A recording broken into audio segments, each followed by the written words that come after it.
आपकी तरह दोगली नहीं हूँ। जबान पे लगाम रखिए मोहतरमा, जबान पर लगाम रखिए। जबान पे लगाम कभी जिंदगी में रखूंगी नहीं मैं। आप हिंदुओं से पूछ रहे थे कि तुम्हारे बाप दादा ने क्या बनवाया। मोहम्मद अली जिन्ना के दादा का बाप हिंदू था। ये तथाकथित बाप जिन इलाकों से आए थे वहां ऐसी मारते हैं क्या? फिर भी आप अगर उनको बाप मानने को तैयार हैं, आज से केवल 30-40 साल पहले कौन किसका बाप है ये यकीनी मामला होता था। अगर आपको लगता है कि चार मीनार आपके बाप ने बनाया है तो ठीक मान लीजिए। तुम्हारा बाप यानी कौन?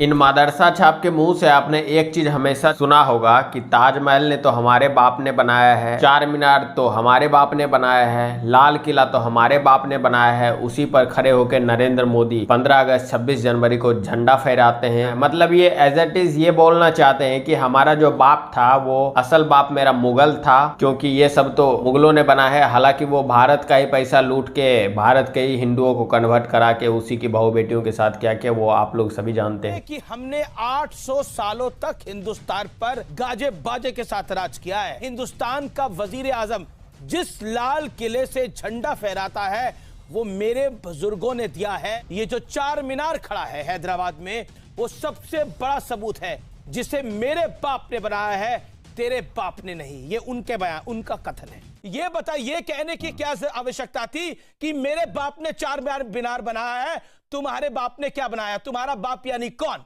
नहीं, मैं आपसे पूछ रहा हूँ चार मीनार किसने बनाया, थोड़ा जानकारी प्रोवाइड करा दीजिए। कुतुब मीनार किसने बनाया, जानकारी प्रोवाइड करा दीजिए। अगर आपको लगता है कि चार मीनार आपके बाप ने बनाया तो ठीक मान लीजिए। किसके बाप की बात कर रहे हैं? हिंदुओं के बाप की? नहीं, मैं नहीं आपकी बात कर रहा हूँ। किसकी बात कर रहे हैं? हिंदुओं की बाप की। पहली बात अमीश जी, जो ये मौलाना बोल रहा है MIM का मतलब असदुद्दीन ओवैसी के पार्टी का जो ये नेता है, ये जो बोल रहा है इसका भी अगर बाप को खंगाला जाए 2-3 पुश्त पीछे तो इसका भी बाप हिंदू ही होगा। और जो ओवैसी है उसने खुद अपने बुक में लिखा है कि उसका 21वीं पीढ़ी एक हिंदू था जिसने पाकिस्तान बनाया, मोहम्मद अली जिन्ना, उसका बाप हिंदू था। बाप का सवाल बड़ा मजेदार है। आज से केवल 30-40 साल पहले कौन किसका बाप है ये यकीनी मामला होता था। आज DNA टेस्ट के द्वारा चंद दिनों में प्रूव हो सकता कौन किसका बाप है। उसी ढंग से अब ह्यूमन जीनोम की मैपिंग भी कंप्लीट हो चुकी है और मुगलों की डिसेंडेंसी जो बाबर से थी उसकी मां मंगोल और बाप उज्बेक था। मैं चुनौती के साथ कहता हूं पूरा DNA टेस्ट की जीनोम की मैपिंग करा दीजिए। भारत के किसी मुसलमान का मंगोलियन या उज्बेक DNA से कोई कनेक्शन नहीं निकलने वाला। तो पहली बात, वो बाप नहीं थे, बाप सबके एक थे। फिर भी आप अगर उनको बाप मानने को तैयार हैं तो मैं कहना चाहूंगा संसद भवन किसने बनवाया? अंग्रेजों ने। तो ईसाई तो नहीं कहता मेरे बाप ने बनवाया, क्योंकि वो उसको बाप नहीं मानता। इंडिया गेट किसने बनवाया? गेटवे ऑफ इंडिया ने, अंग्रेजों ने।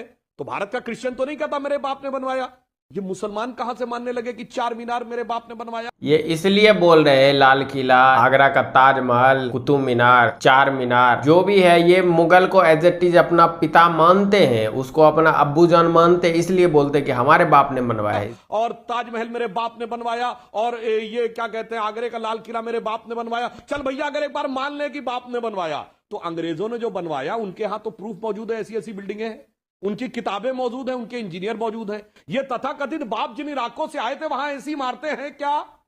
कोई डॉक्यूमेंट्री एविडेंस है कि ऐसी किताबें थी, ऐसे आर्किटेक्चर एक्सीलेंस थी, कोई इंजीनियर थे? कुछ नहीं था बनाया यहां पे। ये कुतुबुद्दीन ऐबक ने जो बनाई कुतुब मीनार, वह चुनौती से कहता हूं बताइए वहां है कोई ऐसी मीनार? जैसे हाई राइज बिल्डिंग अमेरिका बनाता है तो वहां पे है भी सबसे ज्यादा हाई राइज बिल्डिंग, वहां की बुक्स भी अवेलेबल है, बड़े बड़े आर्किटेक्ट भी अवेलेबल है। ये कुतुबुद्दीन जहां से आया बगल में 2.5 दिन का झोपड़ा बना, क्या वो है और उसकी और कुतुब मीनार की बराबरी है? तो वो भी एक बात है। फिर मैं लास्ट में कहना चाहता हूं ये मुगल के ऊपर आ क्यों जाते हैं? ये क्यों ये फीलिंग है कि हम वो थे? अरे भैया मोहम्मद अली जिन्ना के दादा का बाप हिंदू था। और तो और जो डॉटर ऑफ ईस्ट किताब लिखी है बेनजीर भुट्टो ने, उन्होंने लिखा कि वो पहले राठौर थे राजस्थान के। तो बाप दादे पे जाने में तो बेहतर है, ज्यादा बेहतर यूनिटी आएगी। मगर अकबरुद्दीन ओवैसी जैसे लोगों को ये समझ में नहीं आता है, वो सिर्फ लड़ाने के लिए करते। और एक बात और फैक्ट कर देना चाहता हूं, सुधांशु, जैसे भारत के सारे ब्रिटिश राय ब्रिटिश क्राउन के नाम पर राज करते थे, अलाउद्दीन खिलजी के बाद हर मुगल बादशाह ने बगदाद के खलीफा के नाम का खुदवा पढ़ा है, इंक्लूडिंग अकबर। ठीक है, असीम वकार जवाब। नहीं, जवाब क्या देना, इतनी बातें इन्होंने की, लेकिन ये बता नहीं रहे कि किसने बनाया चार मीनार। भैया आदमी जब बात कर रहा है, बात करेगा तो बात निकलेगी। आप किसके बाप से पूछ रहे थे कि उसने क्या? कितना बेशरम आदमी है ये। सब कुछ सुधांशु त्रिवेदी जी ने बता दिया कि कौन किसका बाप था, फिर भी बोल रहा है कि आपने सब बात कर ली, लेकिन आपने ये नहीं बताया कि आपका बाप कौन था। सुधांशु त्रिवेदी जी ने शायद एक गलती कर दी, उनको सीधे सीधे बता देना चाहिए था कि सबका बाप हिंदू ही था, तब इनको जाके कलेजे में ठंडक मिलती। मतलब ये सुनना ही चाह रहा है कि एक बार बोल ही दो खुल के। बनाया वो कौन किसके बाप से पूछ रहे थे? मैं आपको मैं आपसे कह रहा बताऊं, हूं। आप हिंदुओं से जी, पूछ आप रहे खबर क्या थे चला कि रहे? तुम्हारे अमित शाह बाप साहब। दादा ने क्या बनवाया। आज ये लोग कंप्लीटली नेशनल टीवी पे पूरे देश के सामने एक्सपोज हो गए हैं। अकबरुद्दीन ओवैसी ने जो स्टेटमेंट बोली कि हमने 800 साल इन पे राज किया, वो वही मानसिकता बता रहा है कि प्रॉफिट की डेथ के बाद जो ये खलीफा सिस्टम फैलाने के लिए जो तलवार लेके निकले थे, इस्लाम फैलाने के लिए, ये अपने आप को उन मुगलों से जोड़ते हैं। ये नहीं सोचते कि हम भारतीय और मुगल बाहर से आके हमारे ऊपर अटैक किया। ये सोचते हैं कि हम मुगल हैं और इंडिया सिर्फ एक लैंड है जिसपे हमने राज किया। ये इनकी अलगाववाद की मानसिकता एक्सपोज होती है। असीम बकार साहब, आपने बोला कि हमें पाकिस्तान परस्त क्यों बोला जाता है? यही जवाब है आपकी बात का। आपको पाकिस्तान परस्त नहीं बोला जाता, पाकिस्तान परस्त हर उस इंसान को बोला जाता है जो इस अलगाववाद में यकीन करता है, क्योंकि अलगाववाद के बाद ही कट्टरवाद आता है, कट्टरवाद के बाद आतंकवाद आता है, और आतंकवाद के बाद इस्लामिक स्टेट की डिमांड होती है।